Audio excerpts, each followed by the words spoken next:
ఇప్పుడే Country Delight యాప్ని download చేసుకోండి. Download the Country Delight app now.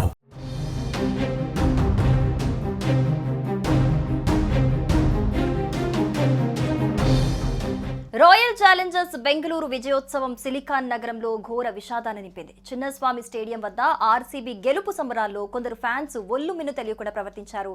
పిచ్చి చేష్టలు, వెర్రి పనులతో పరమ చెత్తగా ప్రవర్తించారు.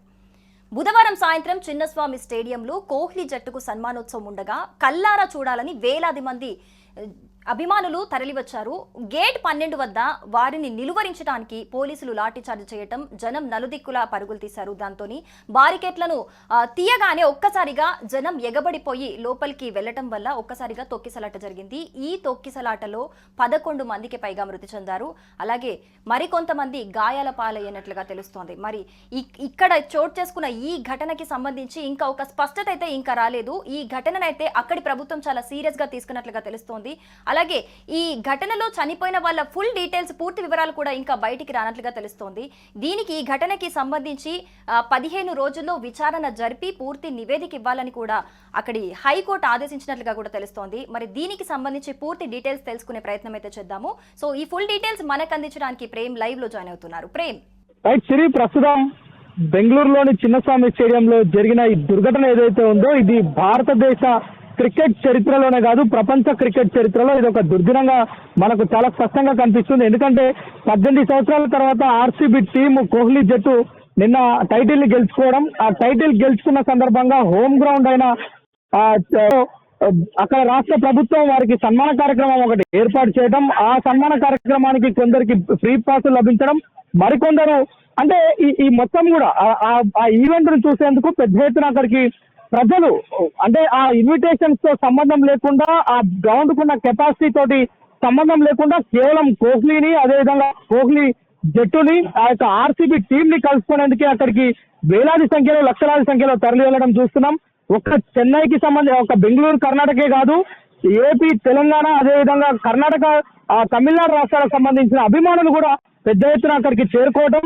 అయితే 12వ గేట్ దగ్గర జరిగిన ఈ యొక్క తోపులాట ఏదైతే ఉందో, ఈ తోపులాటలో దాదాపు 11 మంది ఇప్పటివరకు మృతి చెందినట్టుగా మనకైతే తెలుస్తుంది. ఇంకా 33 మంది ఆసుపత్రుల్లో ఉన్నారు. మరొక 3 పరిస్థితి విషమంగా ఉంది. ఈ 11 మంది మరణాలు ఏవైతే ఉన్నాయో ఈ 11 మందితో ఆగేలా కనిపిస్తలే. ఎందుకంటే ఈ మృతుల సంఖ్య ఇంకా పెరిగేలా ఉంది. ముఖ్యంగా ఆంధ్రప్రదేశ్ కి సంబంధించిన దేవి అనే ఒక అమ్మాయి, తను కోయంబత్తూరులో ఉద్యోగం చేస్తుంది. ఉద్యోగరీత్యా కోయంబత్తూరులో నివాసం ఉంటున్న ఆమె బెంగళూరులో నిన్న జరిగిన ఈవెంట్ ను చూసేందుకు కోయంబత్తూరు నుంచి, అంటే చెన్నై నుంచి తను బెంగళూరుకి నిన్న ఈవినింగ్ ఈవెంట్ చూసేందుకే వచ్చింది. ఈవెంట్ ను చూసేందుకు వచ్చి అక్కడ జరిగిన ఈ యొక్క తొక్కిస్లాట్ లో ప్రాణాలు కోల్పోయినట్లుగా మనకు తెలుస్తుంది. అదేవిధంగా విజయవాడలో జరిగిన ఏదైతే విజయోత్సవ ర్యాలీ, అక్కడ స్థానిక యువకులు విజయవాడలో నిర్వహించినట్లుగా తెలుస్తుంది.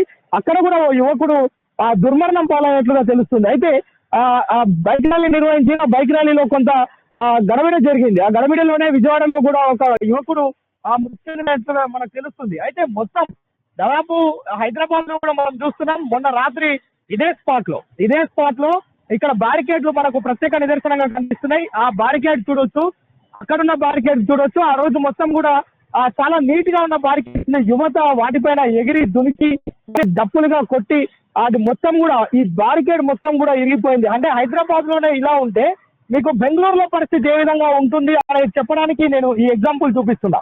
మొన్న రాత్రి మనం ఇక్కడ కవరేజ్కి వచ్చినాం, చూడొచ్చు. ఇది నామరూపాలు లేకుండా పోయింది బ్యారికేడ్. ఇది ఒక్కటే కాదు, 1, 2, అక్కడ 3, అక్కడ 4, మొత్తం ఈ సెంటర్ లో, ఈ చౌరస్తాలో సెక్రటేరియట్ ముందున్న ఈ 4 ఈ విధంగా ఉంటే దాదాపు మనం చూడొచ్చు.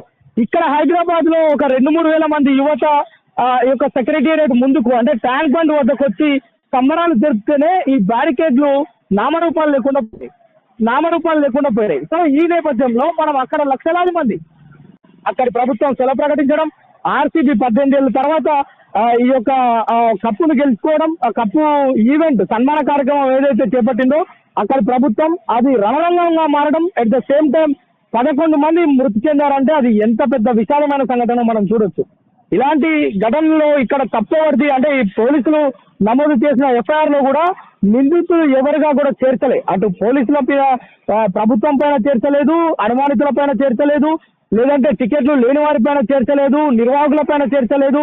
కేవలం అక్కడున్న హైకోర్టు, కర్ణాటక హైకోర్టు మాత్రం ఇప్పటికీ కేసును సుమోటోగా తీసుకొని విచారణ అయితే చేపడుతుంది. దీనిపైన 15 రోజుల్లో చాలా స్పష్టమైన నివేదిక ఇవ్వాలని ప్రభుత్వాన్ని ఆదేశించడం మనం అక్కడ చూస్తున్నాం.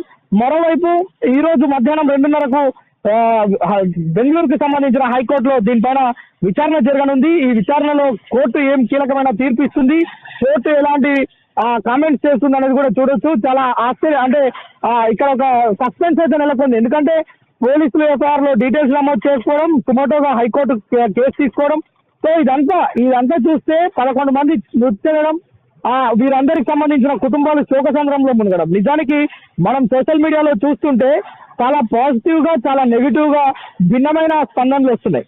ఎందుకంటే ఏం క్రికెట్, ఎవరికి అక్కడికి వచ్చే క్రికెట్ కప్పు కొట్టింది ఎవరు, చనిపోయింది ఎవరు, సంబరాలు చేసేది ఎవరు అని చెప్పి వస్తున్న పరిస్థితి. ఎందుకంటే నిజానికి చాలా మంది నేను మా అభిమాన టీం ఇక్కడ క్రికెట్ కప్పు కొట్టింది, లేదంటే IPL లో టైటిల్ విన్ అయింది, కోహ్లీని చూసేందుకు వెళ్తున్నా అని చెప్పి చాలా సంతోషంగా ఇంట్లో చెప్పి వెళ్ళిన వాళ్ళు అక్కడ మృతదేహాలుగా చెల్లాచెదురుగా పడి ఉన్న ఆ యొక్క హృదయ విదారకమైన సంఘటన మనకు చిన్నస్వామి స్టేడియం దగ్గర కనిపిస్తుంది. సో ఈ ఘటనకు ఎవరు కారణం అని ఎవరిని నిందించాలి? ఇప్పుడు వాస్తవానికి ఇంట్లో నుంచి పంపించిన తల్లిదండ్రుల్ని నిందించాలా, ప్రభుత్వం అక్కడ ఈవెంట్ నిర్వహించిన ప్రభుత్వాన్ని నిందించాలా, చర్యలు తీసుకొని పోలీసులను నిందించాలా, ఎవరిని నిందించాలనే విషయాన్ని పక్కన పెడితే ఒక ఘోరమైన తప్పిదం జరిగింది, ఒక ఘోరమైన నష్టం ఇక్కడ మనకు కనిపిస్తుంది. ప్రేమ్, దీనికి సంబంధించి అక్కడి ప్రభుత్వం, కర్ణాటక ప్రభుత్వం కూడా ఈ ఘటనని చాలా సీరియస్ గా తీసుకున్నట్టుగా తెలుస్తోంది. దీనికి సంబంధించి ఒక స్పష్టత లేని నేపథ్యంలో దీనికి సంబంధించి విచారణ జరిపి నివేదిక ఇవ్వాలి అని కూడా అక్కడి హైకోర్టు కూడా ఆదేశించినట్లుగా తెలుస్తోంది. మరోపక్క పోలీసులు దీనికి సంబంధించి FIR ఫైల్ చేసినా కూడా అందులో ఎవరి పేర్లు కూడా రాయకపోవడం కూడా ఒక అనుమానానికి తావిస్తోంది. దీన్ని ఎలా చూడొచ్చు అంటారు? అంటే అనుమానాలు అనే దానికంటే కూడా మనం ఫస్ట్ ఇక్కడ ఈ ఘటన జరిగిన దానిపైన పోలీసులకు కూడా ఇప్పటివరకు స్పష్టత రాలేదు. వాస్తవానికి ఏమైందంటే చాలా మందికి 12వ గేట్ దగ్గర ఎవరైతే ఉచిత పాసులు తీసుకున్న వాళ్ళు ఉన్నారు, పాసులను కొనుక్కున్న వాళ్ళు ఉన్నారు, ఎట్ ద సేమ్ టైం పాస్లతో సంబంధం లేకుండా అభిమానంతోనే, కేవలం అభిమానంతోనే హైదరాబాద్ ఏదైతే బెంగళూరులో చిన్నస్వామి స్టేడియంలో RCB జట్టు మొత్తం వస్తుంది అనే విషయం తెలుసుకున్న అక్కడ ఈ వార్త గమనంలో వ్యాపించింది. ప్రజలందరూ కూడా ఎదురు చూస్తున్నారు. అంటే వాస్తవానికి ఇక్కడ ఒక విషయం క్లారిటీ వచ్చింది ఏంటంటే, ఏదైతే బెంగళూరు RCB కనుక గెలిస్తే నెక్స్ట్ రోజు అంటే మొన్న ఏదైతే ఈవెంట్ జరిగిందో నిన్న అక్కడ అఫీషియల్ గా ప్రభుత్వం ఈ కార్యక్రమాన్ని చేపట్టేందుకు పోలీసులకు ఒక లేఖ అయితే పెట్టింది. ఏంటి సంబరాలు, అదేవిధంగా సన్మానాలు, ఏదైతే అక్కడ విధాన సౌధ ఉందో ఆ సౌధ నుంచి భారీ ర్యాలీ నిర్వహించేందుకు కూడా ఒక అప్లికేషన్ పోలీసులకు పెడితే పోలీసులు దాన్ని రిజెక్ట్ చేసిన నేపథ్యంలో ప్రభుత్వం అఫీషియల్ గా స్టేడియంలో సన్మాన కార్యక్రమాన్ని చేపట్టింది. అంటే రోడ్ షో నిర్వహించకుండా ఈ యొక్క సన్మాన కార్యక్రమాన్ని చేపట్టింది. అయితే రోడ్ షో లేదు, సన్మాన కార్యక్రమం ఉందని తెలుసుకున్న ప్రజలు ఎలాంటి ఇన్విటేషన్లతో సంబంధం లేకుండా లక్షలాదిగా తరలి వచ్చిన వాళ్ళలో టికెట్స్ లేని వారు, పాసులు లేని వాళ్ళు ఏం చేస్తారు, జనరల్ గానే లోపలికి వెళ్ళాలనే ఆతృత ఎక్కువ ఉంటుంది. ఆ గోడలు దూకి వెళ్ళడం, గేట్లు బద్దలు కొట్టుకోవడం వెళ్ళడం, ఏదైతే బారికేడ్లు ఉంటాయో ఆ బారికేడ్లను తోసుకొని వాటిని విరగొట్టి లోపలికి వెళ్లే ప్రయత్నం చేశారు. ఈ ప్రయత్నంలోనే చాలా మంది అమ్మాయిలపైన కొందరు అఘాయిత్యానికి కూడా పాల్పడ్డట్టు, అంటే ఎక్కడ పడితే అక్కడ చేతులు వేయడం, అడ్డగోలుగా వ్యవహరించడం, అమ్మాయిలతో కొంత మిస్బిహేవ్ చేసినట్లుగా ఆ వీడియోలు కూడా బయటకు వచ్చినాయి. చాలా హృదయ విదారకమైన సంఘటన. ఇలాంటి చిల్లరగాళ్ళు చేపట్టి కూడా ఇలాంటి ఘటన జరిగిందని చాలా మంది సోషల్ మీడియాలో కామెంట్ చేస్తున్న పరిస్థితి. ముఖ్యంగా ఈ ఘటన మొత్తం కూడా ఇక్కడ ఎవరిది తప్పు అనే దానికంటే కూడా ఒక నష్టం అయితే జరిగింది. దీనిపైన ప్రభుత్వం కావచ్చు, అక్కడున్న హైకోర్టు కావచ్చు చాలా స్పష్టంగా, చాలా నిక్కచ్చిగా వ్యవహరిస్తుంది. దీనిపైన చాలా సీరియస్ గా తీసుకుంది, ఎలాంటి చర్యలు తీసుకుంటుంది, దీనిపైన ఎవరిని నిందితులుగా చేరుస్తారనే విషయాలను కనుక పక్కన పెడితే ప్రభుత్వం మాత్రం చాలా సీరియస్ గా తీసుకుంది ఘటనను.